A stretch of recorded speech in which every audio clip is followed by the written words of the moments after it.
Our next speaker is Kyle Onda. Kyle is a graduate research assistant at the Water Institute at the University of North Carolina, and he's a graduate student at the University of North Carolina, Chapel Hill, in the departments of environmental sciences and engineering and city and regional planning. He received his Bachelor of Science degree in environmental engineering from Stanford University in June 2011. In March 2011, IAPMO and the Water Institute at the University of North Carolina signed a memorandum of understanding to collaborate on a number of initiatives, including the sponsorship of one of the Water Institute's Innovation Lab projects called the Last Mile of Safe Water Delivery. Russ mentioned that earlier. And here to present on this Innovation Lab and to provide a status report, please welcome Kyle Onda.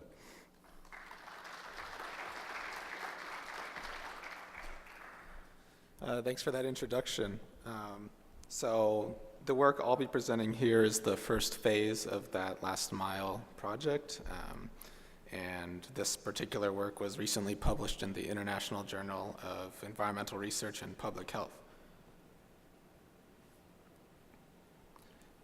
So the objective of this particular work was to estimate the extent of the last mile problem in terms of the number of people that are most vulnerable to water safety risks in what we call the last mile. So in this presentation, first I'll define what that last mile problem is and introduce some of the available information that characterizes it. Then I'll talk about how we went about doing the estimate, introducing first the source data we used, and then outlining our approach. Then I'll talk about our results. And finally, I'll talk about some of the limitations and implications of the work. So I'll talk about what I mean by the last mile. You all probably know that water undergoes somewhat of a journey from its various sources to our points of use. Along this journey, there are many threats to its safety and many barriers we can put in place to mitigate these risks. For example, water taken directly from a surface source like a stream or from a groundwater dug well may be exposed to any manner of contaminants. These risks can be mitigated by protecting the catchment or aquifers from pollution by various means. Once water has been abstracted and produced for use, it may still contain various pathogenic organisms or contaminants. These risks, if considered strong enough, have traditionally been mitigated with various water treatment processes, including flocculation, sedimentation, filtration, and the like, as well as disinfection by chlorination or other means. Now, even if the produced water is safe at that point of production, there still exist threats to its safety as it is transported from this point to the point in time of use. Recontamination can occur in distribution systems, premises plumbing, and conditions at the point of use. And these are what we're considering to be the last mile. To give an idea of the relative importance of the water safety risks attributable to the last mile, you can take a look at some 800 waterborne disease outbreaks that were reported in the United States through the Center of Disease Control's voluntary surveillance system from 1971 through 2006, as this Cron review did. So these data only reflect voluntarily reported outbreaks, and so may not be considered completely representative. Even so, they can provide a picture of the kind of major causes going on. About 70% of the outbreaks in the United States over the past few decades have been due to problems not in the last mile. So water being contaminated before distribution or inadequate or non-existent treatment. However, problems in the last mile account for a significant proportion still, about 1/5 of these outbreaks. We can see that about 10% of outbreaks are attributable to deficiencies in the distribution system, and about 11% due to premises plumbing if we include the relatively recent data from Legionella monitoring. So looking at the trends in these outbreak causes in the United States, we can see that distribution system, and in this particular review, premises plumbing was lumped in with distribution system outbreaks. we can see that even the total number of outbreaks decreased remarkably from the 1970s to the 2000s. The proportion of outbreaks due to the last mile has increased. This is likely as a result of increasing surface water treatment, and the trend may continue further as the 2006 groundwater rule becomes increasingly enforced. So the increasing importance of this problem motivates our work. So now if you take those 800 outbreaks and take the 20% or so that were due to the last mile, over half were due to cross connections and backflow through illegal or improperly protected connections to contamination sources. Other major sources included pipe construction, break and repair events, storage contamination, either through corroded storage tanks or leaking storage tanks or just flat out uncovered storage tanks, and then corrosion. And of course, premises plumbing makes up a significant proportion, and any of these issues can occur in premises plumbing. The pipe construction, repairs, storage contamination, corrosion, in particular, can be expected to worsen in systems as they age or if they are not maintained adequately. So we aimed to create estimates of the number of people worldwide who receive water from sources that have significant risks of the types of contamination referred to in the last slide. Before I go about the methodology we used, I'm going to familiarize you with the main data sources we used and what sorts of information they contain. So one source was the WHO and UNICEF Joint Monitoring Programme for Water Supply and Sanitation. The other were the same bodies, Rapid Assessment of Drinking Water Quality Studies, and then several national level indicators compiled by bodies such as the United Nations and World Bank, that together we chose to indicate a water sector performance. So to go over the Joint Monitoring Program quickly, it's a United Nations mechanism tasked with monitoring progress towards the Millennium Development Goal to have the proportion of the population without access to safe drinking water and sanitation by 2015 from a baseline of 1990. The JMP data provides estimates for the number of people in every country that has access to the following types of water sources. Piped water refers to water that is delivered by pipe to a tap either on the premises or inside of the household. Other improved water refers to any other sources that are deemed to have a reasonable barrier to external fecal contamination, including public taps, boreholes, protected wells and springs. And then unimproved sources don't have any sort of barrier, so unprotected wells and springs, or have dubious levels of protection like water vendors.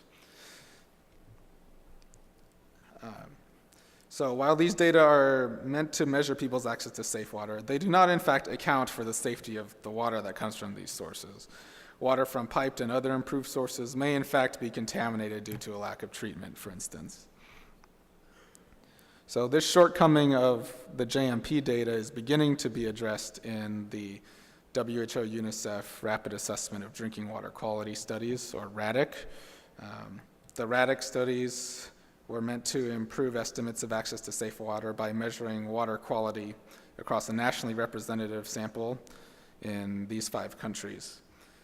The water quality measure that we used from the studies was concentration of thermotolerant coliform bacteria, which is a common indicator for fecal contamination.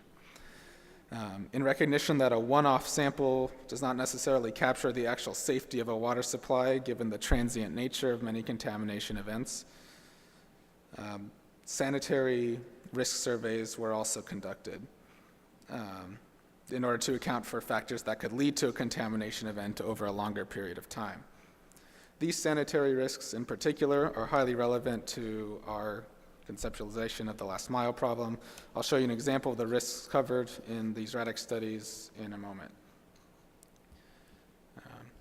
So for each country, about 1,600 samples were taken, such that each sample corresponded to a service area of about equal portions of that country's population.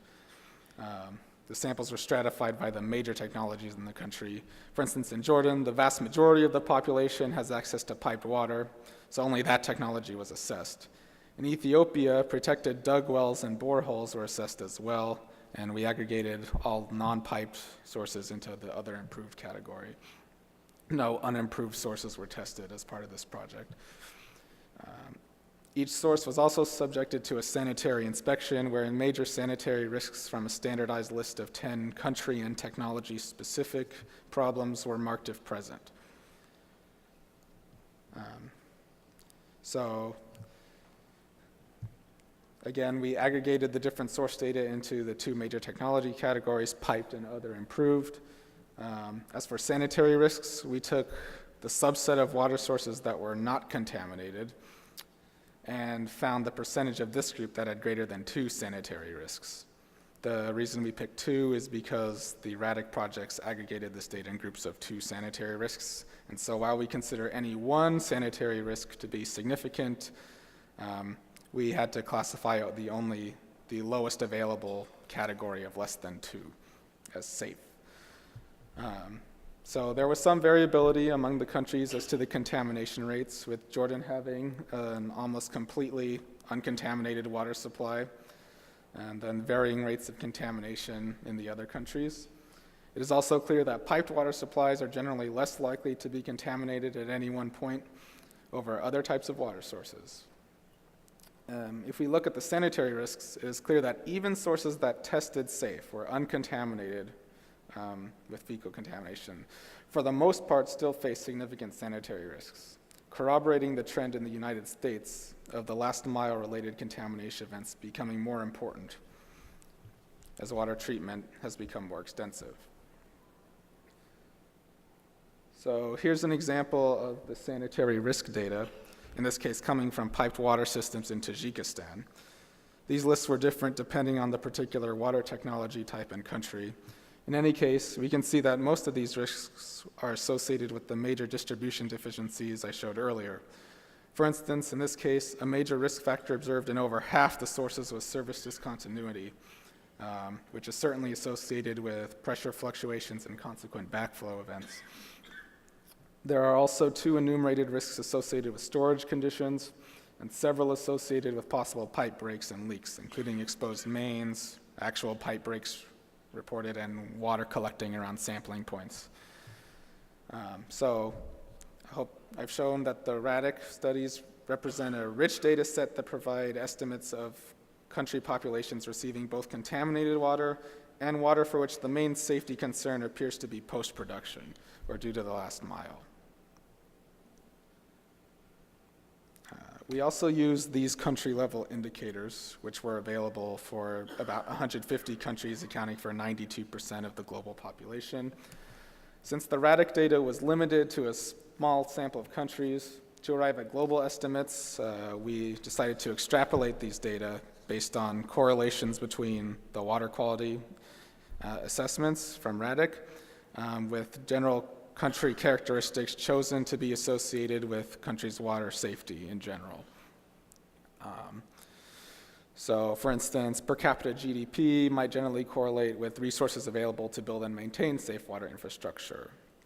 The government effectiveness score is based on survey data regarding a country's residents' satisfaction with the quality and efficiency of government services, and we believe can at least provide an indirect measure of government ability to administer and regulate drinking water systems and their safety. The Human Development Index is an aggregate measure of income, health, and education levels that provides an overall measure of community well-being. Precipitation is related both with water supply as well as runoff and all of the contamination pathways related to that. Ambient water quality, as measured by something called the Water Quality Index from Yale's Environmental Quality Index, takes into account various surface water quality and monitoring station data from around the globe. Under 5 diarrheal morbidity provides an indirect measure of exposure to waterborne disease. And tertiary education relates to the supply of qualified professionals able to design and operate drinking water infrastructure. So using the aforementioned data, we built statistical models that predicted 4 proportions for every country. These proportions were of the population receiving piped water that would test uncontaminated, at least for fecal contamination, the proportion of the population receiving the uncontaminated piped water that would have still elevated sanitary risk, and then those same 2 proportions for the other improved water source technology types. The independent variables we used for these models were the country-level economic development and environmental indicators I mentioned earlier. And as I mentioned, there were only 5 countries with which to work with the Radek data, so we were limited to the number of covariates we could use. So we used principal components analysis to reduce the number of variables to 3 or so that explained 85% of the variance in all of the countries. So these are the models we ultimately used to make the predictions. The model we used is called a fractional logit model, which is used to model data that is expressed as aggregate proportions. This is used to restrict the predicted values between 0 and 100%. If you use a linear model for some of the richer countries, you get 200% compliance. And then here the rows are the different components from the previous slide, and the columns are of each of the proportions that I mentioned. 95% confidence intervals we could also calculate using the standard errors estimates, but those intervals assume that the only uncertainty is due to the actual models and ignores uncertainty in the Radek data and the other indicators. So these are conservative. So going about how they're calculated, we just say we want to find the population receiving, safe water from pipe systems that have still elevated contaminated risks, sanitary risks. So we just take the national population, multiply it by the proportion of the population served by piped water, which we get from JMP, and then multiply it out again by those other 2 proportions to get our relevant figure. So when we sum that up over every country, here's what we get. You have the world has 6.9 billion people, 5.8 billion of which have some kind of improved water source, and 3.5 billion have piped water. That's all from JMP.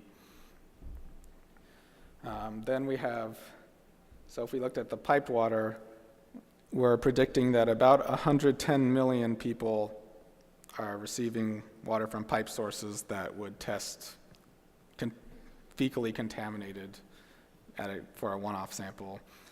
And that of the people receiving water that tested positive or that tested safe that one time, about 330 million people still have elevated sanitary risks associated.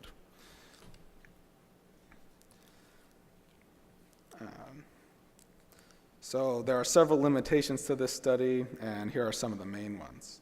The data used for extrapolation is pretty limited, and not only that, is only from developing countries. On a related note, this study probably underestimates the scope of the problem in high-income countries because, for instance, Jordan on most measures is the most highly developed country of those included in the Radek data, and it also had near 100% safe water supply. So the model biases all countries more developed than Jordan to have extremely high safety for piped water. The use of countries as analysis units can also tend to underestimate the problem in higher income countries since there exists great diversity in settings. There's low income areas in high income countries, nor does it account for the age of water systems, which would be more of a problem in countries with larger and older systems, such as the United States. This work also does not account for premises plumbing risks since there wasn't relevant data in most of the Radek countries. Where premises plumbing is generally much simpler if it even exists other than a simple single tap in the yard. So despite the limitations, we believe this work carries some important implications. First of all, about 450 million people, although the upper bound was about 1.2 billion, worldwide receive water at significant risks of contamination despite being connected to water distribution systems. Moreover, this number is likely to increase over time due to two trends. Existing water distributions around the world are aging, and we'll probably see concurrent increases in contamination risks. As well, as other countries begin to move ever greater numbers of their populations to piped water systems, more people will be subject to risks due to this last mile of water delivery rather than contamination coming from the catchment or going untreated. All of this suggests an opportunity for innovative technologies such as point-of-use treatment, as well as codes and standards to create the frameworks necessary to mitigate these risks. In addition, there may need to be development of innovative strategies for applying such technologies and codes and standards in new contexts, both in developing countries as well as emerging conditions in the developed world. And such measures, in a sense, represent a metaphorical last mile in the investments needed to ensure water safety. So I'd like to thank Joe Labuglio and Jamie Bartram, my collaborators at UNC, as well as IATMO's support through the Innovation Lab. And thank you. Any questions? Janet Stout, Special Pathogens Laboratory, Pittsburgh. I was wondering if you could speculate a little bit about the source of the contamination in the piped systems. Well, there can be a variety in a lot of developing countries. Honestly, it's just going to be kind of fecal contamination from raw sewage that intrudes during pressure transient events due to intermittent service. In developed countries, many of the people here are probably more expert at that than I am. Joe Cotruvo, I think about the third or fourth slide, you had a trend. Sure. Can you put that back up, or is that too difficult? I think it's important to interpret this correctly. What it's showing is that in the U.S., and maybe we could extrapolate and say in the developed, Europe, North America, right, Japan, where water surveillance is becoming much more significant. What's happening is overall disease outbreaks are declining, and the portion due to distribution is increasing. But what that means is overall disease outbreaks are declining. Certainly. Now the other thing that needs to be understood is that the reason, a good part of the increase that's being shown in the later years is due to Legionella, because that wasn't tracked early on, but it is now tracked. And so that causes the numbers to go up, even though in reality they were probably there all along. So it's important to, I think, interpret this properly. And I think what that leads to then is a very clear distinction between developed and developing country circumstances. And so, and I hope you're doing that as part of your analysis. Yeah, we are considering them as fairly different spheres of problems. Okay, because I think we could conclude that in developed countries, trends are down. And maybe distribution is increasing, but it's still overall a declining trend, right, which is important. Thank you. I have a question, Pete DeMarco at IATMO. Along those lines, how many of these outbreaks would you consider to be attributed to the aging infrastructure issue, in addition to newly tracking Legionella?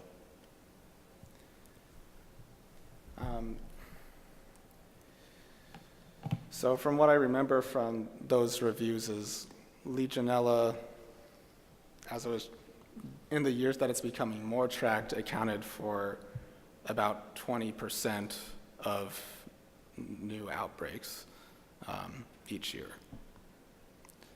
Generally, it fluctuates. And I would speculate that the remainder is due to distribution systems somehow. I don't know whether it's because they're aging or due to problems that were always there that are now being monitored more. Thank you. What is the status of the project right now, Kyle? So now we're moving to a new phase where we're trying to build kind of context-based risk models based on kind of types of water systems and regulatory and contextual regulatory structures to get a more fine picture view of what major contamination risks are post-production. Is there an endpoint to the project, or do you see this ongoing for a while? The project is supposed to go for another 2 years. 2 years, okay. Very good. Any other questions for Kyle? Okay, thanks very much.